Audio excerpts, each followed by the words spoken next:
चुके हैं और इसके 30 क्वेश्चन इस क्वेश्चन पेपर में रिमेनिंग है, तो उनको अभी हम कंप्लीट करने वाले हैं। तो बिना किसी देरी के हम क्वेश्चंस की तरफ ही बढ़ेंगे। देखिए दोस्तों, क्वेश्चन नंबर 51, बेस 4 सेंटीमीटर एवं 5 सेंटीमीटर ऊंचाई की वर्ग पिरामिड की अधिकतम तिरछी लंबाई डैश है। Maximum slant length of A square pyramid of base 4 centimetre and height 5 centimetre is. तो दोस्तों देखिए, ये हमारे पास एक स्क्वायर पिरामिड है। तो इस क्वेश्चन को दोस्तों हम सोल्व करने के लिए यूज़ करेंगे पाइथागोरस थ्योरम का। सबसे पहले हम अगर इसका बेस ले लेते हैं तो इसके बेस की जो साइड है दोस्तों वो है 4 सेंटीमीटर की, और इसकी टोटल हाइट जो हमें पिरामिड की बताई गई है वो बताई गई है हमें 5 सेंटीमीटर। तो अगर स्क्वायर का ये पॉइंट है तो इस पॉइंट से लेके ये जो हाफ लेंथ होगी दोस्तों ये होगी 2 सेंटीमीटर। तो सबसे पहले हम फाइंड आउट करेंगे इस डायगोनल की लेंथ। तो इसको सोल्व करने के लिए जैसे ये लाइन भी हमारे पास होगी 2 सेंटीमीटर। तो पाइथागोरस प्रमेय क्या होती है दोस्तों, आधार का स्क्वायर प्लस लंब का स्क्वायर इज इक्वल टू कर्ण का स्क्वायर। तो आधार का स्क्वायर 2 स्क्वायर प्लस लंब का square 2 square is equal to hypotenuse या कर्ण का स्क्वायर। तो दोस्तों ये हो जाएगा 2 का स्क्वायर 4 प्लस 4 8, और h के ऊपर से स्क्वायर इधर आ जाएगा तो ये हो जाएगा रूट। तो h हमारे पास मिल गया हमें √8, और सेंटर से हमें ये लेंथ अब हमें पता चल चुकी है। तो यहाँ पे एक बार फिर से हम पाइथागोरस थ्योरम अप्लाई करेंगे। तो हाइट हमारे पास है 5 सेंटीमीटर। तो आधार का स्क्वायर होगा दोस्तों √8 का स्क्वायर हमारे पास, प्लस करेंगे 5 का square is equal to hypotenuse का स्क्वायर। तो स्क्वायर से ये रूट चला जाएगा और ये दोस्तों हो जाएगा 8 + 25, और ये स्क्वायर इधर आके रूट हो जाएगा इज इक्वल टू h। तो इसको प्लस कर देंगे तो h इज इक्वल टू हमारे पास आएगा दोस्तों √33, जो होगी हमारे पिरामिड की स्लैंट हाइट। और ऑप्शंस में अगर देखते हैं तो ऑप्शन बी में हमें यहाँ पर आंसर दिया गया है √33। ऑप्शन बी होगा यहाँ पर करेक्ट आंसर। नेक्स्ट क्वेश्चन देखें, क्वेश्चन नंबर 52, 10 मीटर लंबी 4 मीटर चौड़ी व 6 मीटर ऊंची टॉप ओपन टंकी बनाने के लिए अपेक्षित 2 मीटर चौड़ी सीट की न्यूनतम लंबाई कितनी है? What is the minimum length of sheet of 2 metre width required for making a top open tank of 10 metre long, 4 metre wide and 6 metre height? Options क्या है दोस्तों? ऑप्शन है 84 metre, option B 104 metre, option C 240 metre, या फिर option D 20 metre. तो दोस्तों हमारे पास एक टैंक है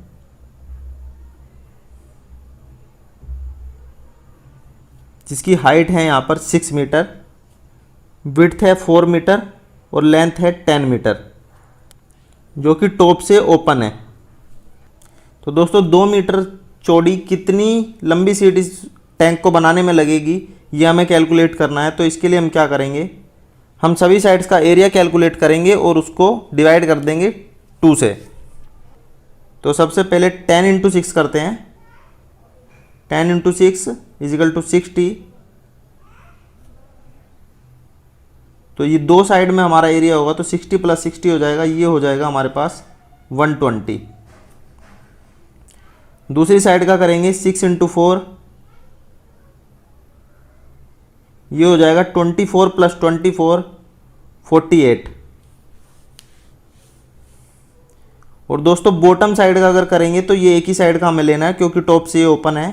तो ये हमारे पास हो जाएगा 40, और इसको जब हम प्लस करेंगे तो ये हो जाएगा 208, और इसको डिवाइड कर देंगे 2 से। तो दोस्तों सीट की जो रिक्वायरमेंट है वो हमें होगी 104 मीटर की। इसका करेक्ट आंसर हो जाएगा 104। और ऑप्शंस में अगर देखें तो ऑप्शन बी में दिया गया 104 मीटर, तो इसका करेक्ट आंसर हो जाएगा option B. Next question, question number 53, समद्विबाहु त्रिकोण में दो समान पास और लंबाई ए के हैं तथा उनके बीच का कोण क्यू है तो त्रिकोण क्षेत्रफल डैश है। An isosceles triangle has two equal side of length a and angle between them is q, then the area of triangle is. Option है a square cos square q, option b a square sine square q, option c 0.5 a square cos q by two sine q by two, option d है a square cos q by two sine q by two. तो दोस्तों इस प्रकार का जो ISOCELL triangle होगा इसकी दो साइड्स हैं ए, ये एंगल है क्यू। तो ट्रिग्नोमेट्री में इसका जो एरिया हम कैलकुलेट करेंगे वो करेंगे हम 0.5 a square cos q by two sine q by two. Option c होगा इसका दोस्तों correct answer. Next question, question number 54। धातु का वह गुणधर्म जिससे कि उसे पतली वायर के रूप में बनाया जा सकता है को डैश कहते हैं। The property of a metal by which it can be drawn to thin wire is called. Option A malleability, option B ductility, option C toughness या फिर ऑप्शन डी हार्डनेस। तो दोस्तों मेटल को वायर में बदलने की जो एबिलिटी होती है उस प्रॉपर्टी को हम कहते हैं डक्टिलिटी या फिर तन्यता। ऑप्शन बी हो जाएगा यहाँ पर correct answer. Next question, question number 55। निम्नलिखित में से किस में कार्बन का अधिकतम प्रतिशत है? Which of the following is having the highest percentage of carbon? Option a पिटवा लोहा रोट आयरन, ऑप्शन बी ढलवा लोहा कास्ट आयरन, ऑप्शन सी निम्न कार्बन इस्पात लो कार्बन स्टील या फिर ऑप्शन डी उच्च कार्बन इस्पात हाई कार्बन स्टील। तो दोस्तों इन सभी में सबसे कम जो कार्बन का परसेंटेज होगा वो होगा रोट आयरन में और सबसे ज़्यादा कार्बन परसेंटेज पाया जाता है कास्ट आयरन में। ऑप्शन बी होगा इसका करेक्ट आंसर, ढलवा लोहा या फिर cast iron. Next question, question number 56। एक सरल स्क्रू जैक में स्क्रू का पिच 5 सेंटीमीटर तथा लीवर की लंबाई 25 सेंटीमीटर है। मशीन का वेग अनुपात डैश है। In a simple screw jack the pitch of a screw is 0.5 centimetre and length of the lever is 25 centimetre. The velocity ratio of the machine is. तो दोस्तों स्क्रू जैक में velocity ratio found करने के लिए जो formula हम use करते हैं वो होगा पाई डी अपॉन पी, जिसमें डी होगा डाया ऑफ लीवर और पी होगी पिच। तो फॉर्मूला में वैल्यूज को पुट करेंगे तो हो जाएगा हमारे पास पाई, यहाँ पर 25 सेंटीमीटर लीवर की लेंथ दी गई है, इसका मतलब ये रेडियस दिया गया है तो डायमीटर हो जाएगा हमारे पास 50। डिवाइड करेंगे 1/2 और इसको सोल्व करेंगे तो ये हो जाएगा दोस्तों पाई 100। तो इस प्रकार इसका करेक्ट आंसर हो जाएगा option b 100 pi. Next question, question number 57। 4 kilowatt प्राप्त करने वाली एक 4 HP देने वाली मोटर की दक्षता डैश है। The efficiency of a motor that receives 4 kilowatt and delivers 4 horse power is 1 horse power is equal to 745 watt. तो दोस्तों कोई मोटर रिसीव कर रही है 4 किलोवाट मीन्स 4000 वाट और वो डिलीवर कर रही है 4 हॉर्स पावर और 1 हॉर्स पावर है इज इक्वल टू 745 वोट के। तो 4 से मल्टीप्लाई करेंगे इसको तो ये हो जाएगा 2980 और 2980 को परसेंटेज में जब हम कन्वर्ट करेंगे तो ये होगा 2980 डिवाइड बाई 4000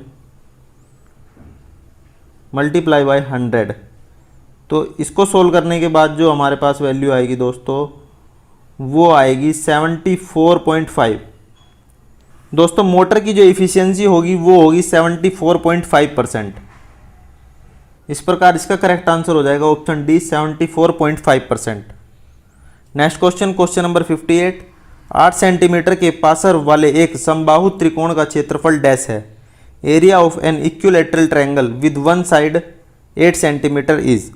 तो दोस्तों इक्विलैटरल या फिर समबाहु ट्रायंगल है हमारे पास जिसकी हर एक साइड 8 सेंटीमीटर। तो इसको सोल्व करने के लिए एक सिंपल हमें फॉर्मूला याद करना होता है जो होता है √3/4 साइड का स्क्वायर।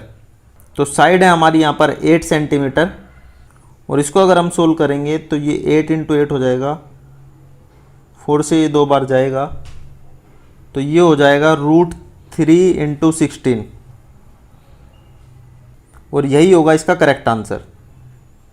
और ऑप्शन सी में अगर हम देखते हैं तो 16 √3 सेंटीमीटर स्क्वायर ये होगा हमारा ट्रायंगल का एरिया। ऑप्शन सी हो जाएगा इसका करेक्ट आंसर।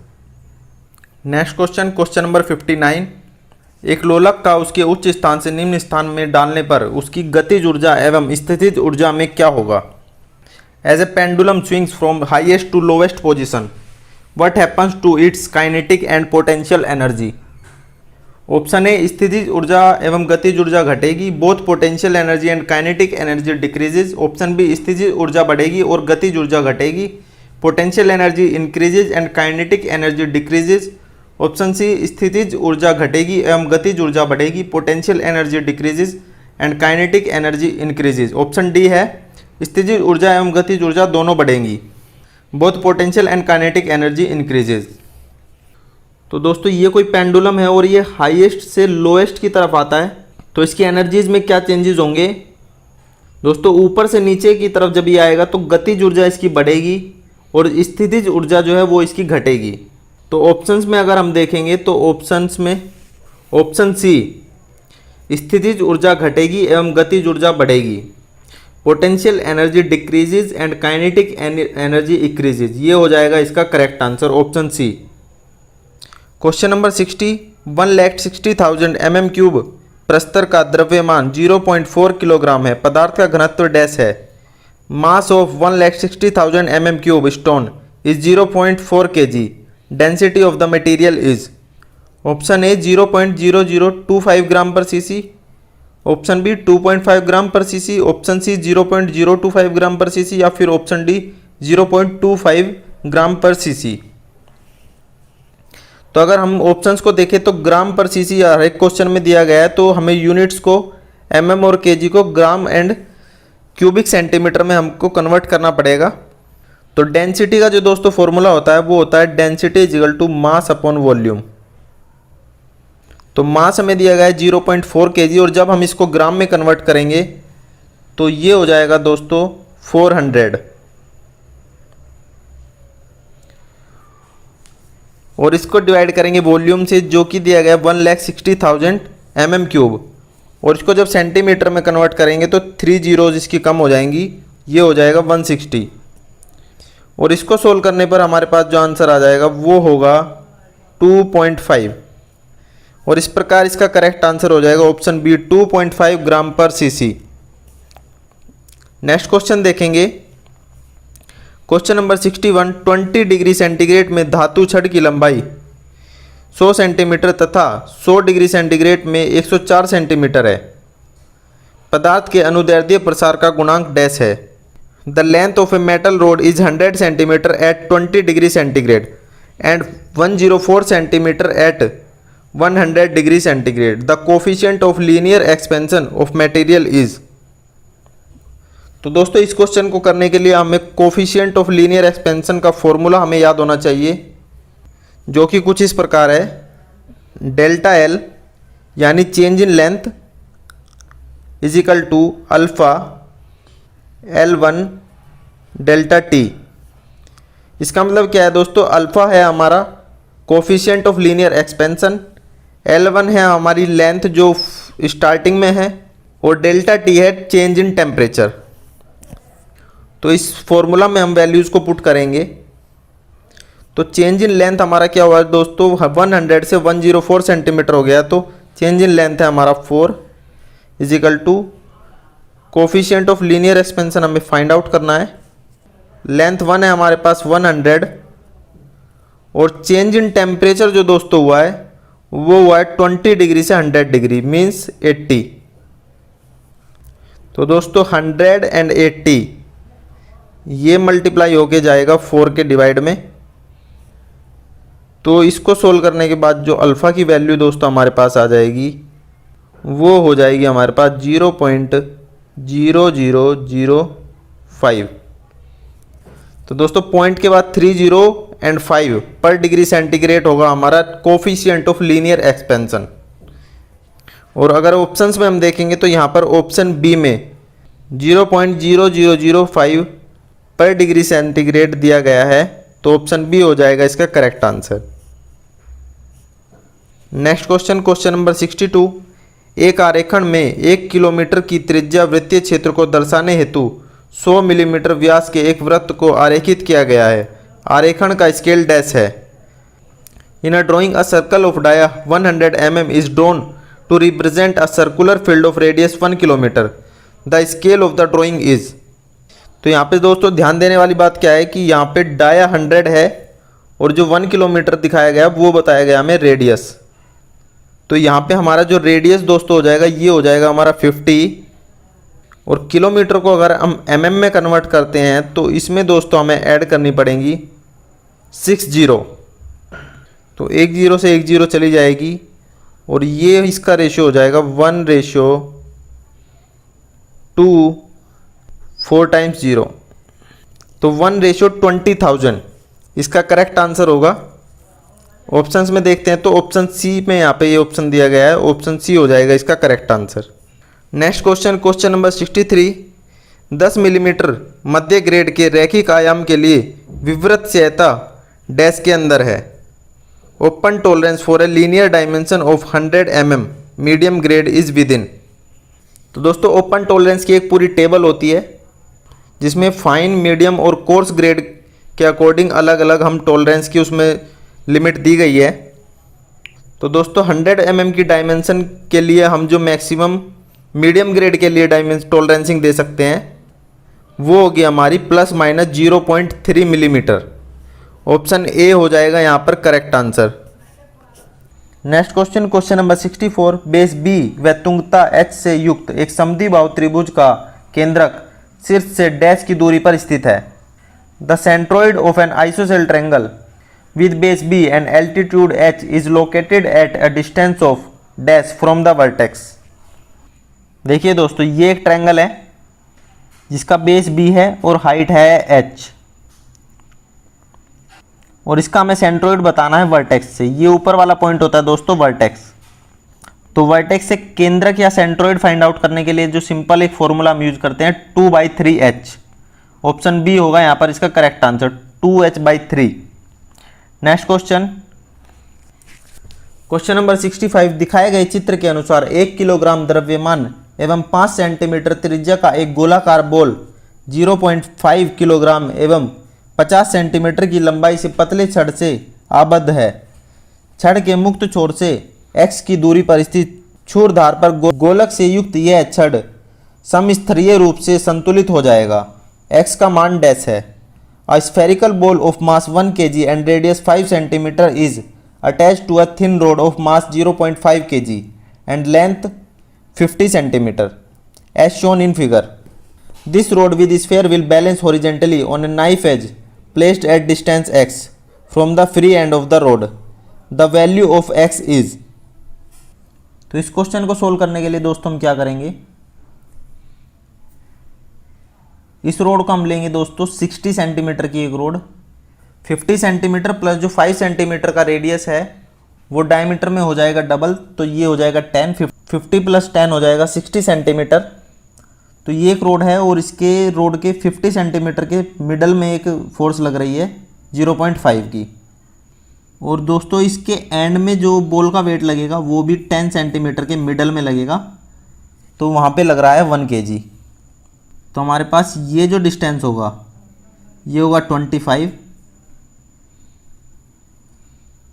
उसके बाद यहाँ पे एक डिस्टेंस होगा वो होगा 25,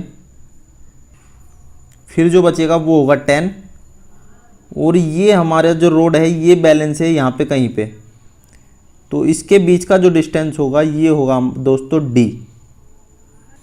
तो सबसे पहले हम क्या करेंगे, d को फाइंड आउट करेंगे। तो यहाँ पर दोनों फोर्स के बीच का जो डिस्टेंस है वो है 30। तो इसको सोल्व करने के लिए हम क्या करेंगे, 0.5 इंटू d इजिकल टू होगा यहाँ पर 30 माइनस d मल्टीप्लाई बाई 1। दोस्तों इसको बोलते हैं मूवमेंट, ये दोनों मूवमेंट होंगी बराबर। तो इस एक्सप्रेशन को दोस्तों आपको सोल्व करना है। इसको सोल्व करने के बाद जो d की वैल्यू हमें मिल जाएगी दोस्तों वो हो जाएगी 20, और इससे हम आसानी से x की वैल्यू फाइंड आउट कर लेंगे जो कि हो जाएगी 25 + 20। ये हो जाएगी हमारी x की वैल्यू जो होगी 45,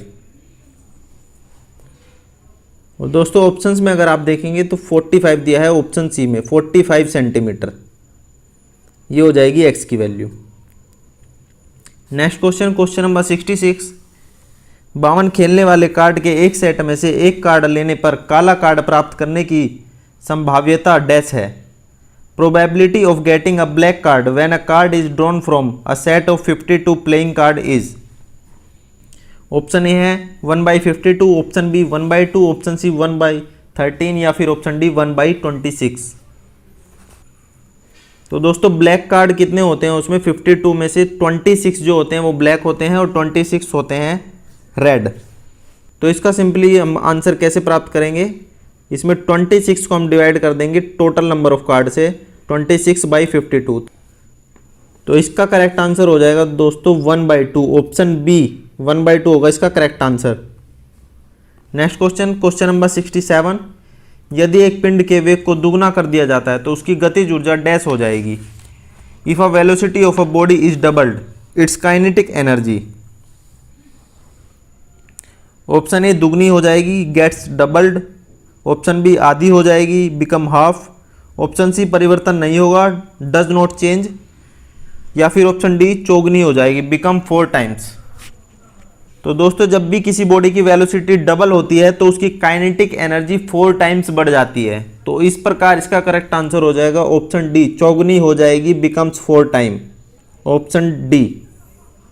क्वेश्चन नंबर 68। एक घड़ी 9.5 घंटा दिखाती है। सही घड़ी में घंटा व मिनट की सुई के बीच के कोण का माप डैश है। A clock shows a time 9:30 hour. The measure of the exact angle between the hour and minute hand of the clock is। Option A 90 degree, option B 75 degree, option C 120 degree या फिर option D 105 degree. तो दोस्तों ये aptitude का question है, तो इसके लिए हम फॉर्मूला जो यूज़ करते हैं वो होगा दोस्तों theta is equal to 30h minus 11/2m। यहाँ पर h होगा आर और m होगा मिनट और थीटा होगा एंगल। तो यहाँ पे सिंपली वैल्यू पुट कर देंगे। h की जगह हम पुट करेंगे 9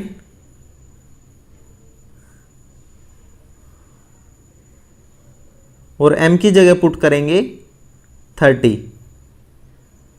और इसको सोल्व करेंगे दोस्तों। तो ये हो जाएगा 270 माइनस 165। तो इस प्रकार इसका करेक्ट आंसर आ जाएगा 105 डिग्री। ऑप्शन डी में दिया गया है 105 डिग्री, ऑप्शन डी होगा इसका करेक्ट आंसर। नेक्स्ट क्वेश्चन देख लेते हैं। Question number 69। एक सिराबद्ध तथा दूसरा छोर मुक्त वाले एक दंड को डैश कहते हैं। A beam with one end fixed and other end free is called. Option A simply supported beam, option B cantilever beam, option C overhang beam या फिर ऑप्शन डी कंटिन्यूअस बीम। तो दोस्तों कोई बीम है वो एक साइड पे fix है और एक साइड पे हैंग कर रहा है, तो इस टाइप का जो बीम होता है उसको हम कहते हैं दोस्तों कैंटिलीवर बीम। ऑप्शन बी होगा इसका correct answer. Next question, question number 70। पासे को 2 बार फेंकने पर 9 का कुल योग प्राप्त करने की संभाव्यता कितनी है।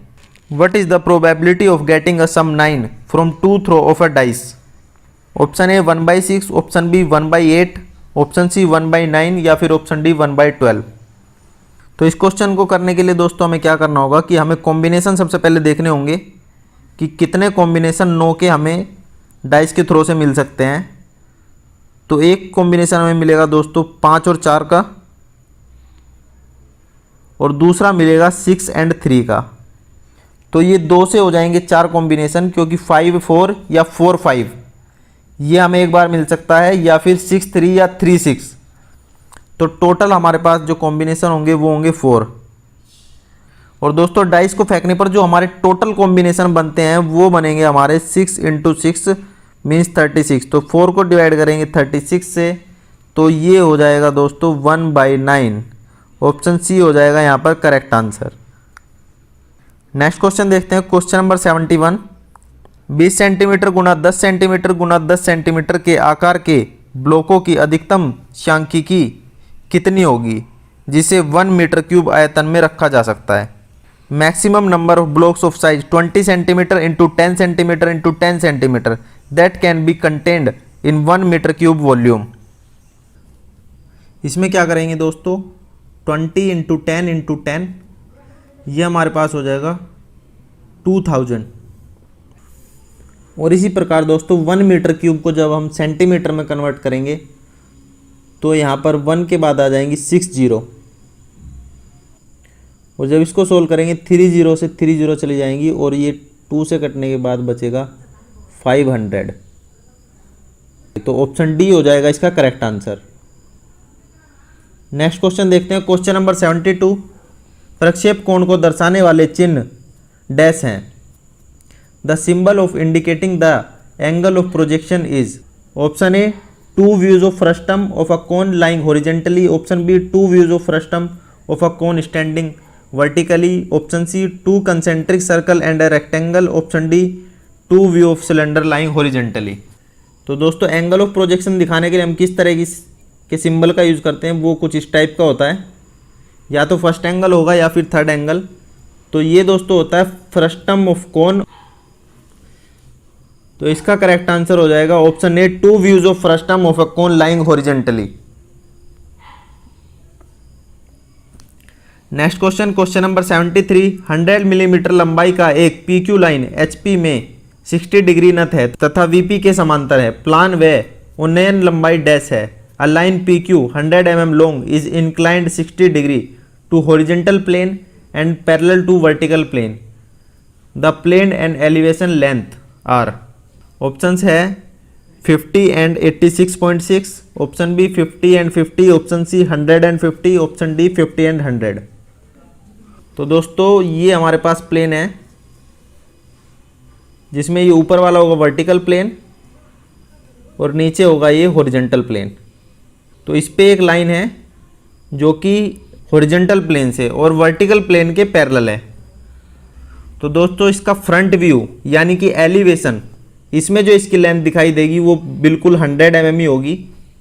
और अगर टॉप व्यू में अगर इसको यानी कि प्लान अगर हम इसका देखते हैं तो इसकी लेंथ कुछ कम हो जाएगी। तो अगर ऑप्शंस को अगर आप ध्यान से देखेंगे तो यहाँ पे हमें सबसे पहले प्लान पूछा गया है और फिर एलिवेशन पूछा गया। तो एलिवेशन हमारा 100 है, तो सभी ऑप्शंस को गौर से देखेंगे तो ऑप्शन डी में ही सिर्फ 100 दिया गया है एलिवेशन। तो इस प्रकार इसका करेक्ट आंसर हो जाएगा ऑप्शन डी। इसका प्लान होगा 50 और एलिवेशन होगा 100। ऑप्शन डी होगा इसका correct answer. Next question, question number 74। Engineering आरेखन में प्रयुक्त स्केल के RF का मतलब डैश है। RF of a scale used in engineering drawing means. Option A representative fraction, option B reduced fraction, option C reduction fraction, या फिर option D recommended fraction. तो RF की फुल फॉर्म क्या होती है दोस्तों, रिप्रेजेंटेटिव फ्रैक्शन। ऑप्शन ए होगा इसका correct answer. Next question, question number 75। Millimetre में A3 आरेखन शीट का समाकृतित आकार डैश है। Trimmed size of A3 drawing sheet in mm is. तो दोस्तों इसके लिए हमें सिंपली सीट्स के साइज याद करने होंगे। इसका मेथड मैंने अपनी एक वीडियो में बताया, तो आप उसको ढूंढ के चैनल पे उसे भी आप देख सकते हैं। इसका यहाँ पर करेक्ट आंसर हो जाएगा 297 × 420 यानी कि ऑप्शन बी। नेक्स्ट क्वेश्चन देखेंगे, क्वेश्चन नंबर 76। आरेखन में गोलक त्रिज्या का चिन्ह डैश है। Sphere radius is represented in drawing bye symbol. Sphere radius दोस्तों किस चीज से हम रिप्रेजेंट करते हैं, वो हम करते हैं दोस्तों SR से। ऑप्शन डी होगा यहाँ पर correct answer. Next question, question number 77। कौन सी युक्ति गलत है? Which one is the false statement. Options को देखते हैं दोस्तों। ऑप्शन ए समबाहु त्रिकोण में सभी पार्श्व समान हैं। Equilateral triangle has all side equal. तो ये स्टेटमेंट दोस्तों करेक्ट है। ऑप्शन बी समबाहु त्रिकोण में सभी कोण समान हैं। Equilateral triangle has all angles equal. ये ऑप्शन भी करेक्ट है दोस्तों। ऑप्शन सी देखते हैं। विषमबाहु त्रिकोण में दो पार्श्व समान हैं। Scalene triangle has two side equal. दोस्तों ये स्टेटमेंट होगी गलत। एक बार ऑप्शन डी भी देख लेते हैं। विषमबाहु त्रिकोण में सभी पार्श्व असमान हैं। Scalene triangle has all side unequal. तो यहाँ पे स्टेटमेंट ऑप्शन डी की भी करेक्ट है। तो इसका करेक्ट आंसर हो जाएगा ऑप्शन सी। Question number 78। एक वृत्त के एक बाहरी बिंदु से वृत्त में खींची गई स्पर्श रेखा की अधिकतम संख्या डैश है। The maximum number of tangent drawn to a circle from a point outside the circle are. Option A 2, option B 4, option C 8 या फिर ऑप्शन डी एनी नंबर। तो दोस्तों सर्कल के आउटसाइड से जो टेंजेंट खींची जा सकती है वो सिर्फ 2 होंगी। यहाँ पे इसका करेक्ट आंसर होगा option a. Next question, question number 79, clinograph एक डैश है। Clinograph is a, option a instrument used for measuring time, option b instrument used for measuring distance, option c instrument used for measuring temperature या फिर option d adjustable set square. Clinograph जो है उसको हम use करते हैं various angle पर set कर लाइंस खींचने के लिए या फिर एंगल मेजरमेंट्स के लिए, और जिसको किसी भी डिग्री पर हम एडजस्ट कर सकते हैं, तो इसको बोला जाता है adjustable set square. Option D होगा यहाँ पर करेक्ट आंसर। दोस्तों लास्ट क्वेश्चन, क्वेश्चन नंबर 80, कौन से समबहुभुज में पार्श्व परिवृत्त की त्रिज्या के समान है? In which regular polygon sides are equal to radius of the circumscribing circle. Option a अष्टभुज ऑक्टागन, ऑप्शन बी सप्तभुज हेप्टागन, ऑप्शन सी षटभुज हेक्सागन या फिर ऑप्शन डी पंचभुज पेंटागन। दोस्तों सर्कमस्क्राइबिंग सर्कल क्या होता है? ये एक सर्कल है और इसके अंदर इस प्रकार से ये एक पॉलीगन बना हुआ है, तो जो आउटर पॉइंट्स को टच करके जो सर्कल जाता है उसको बोलते हैं सर्कमस्क्राइबिंग सर्कल।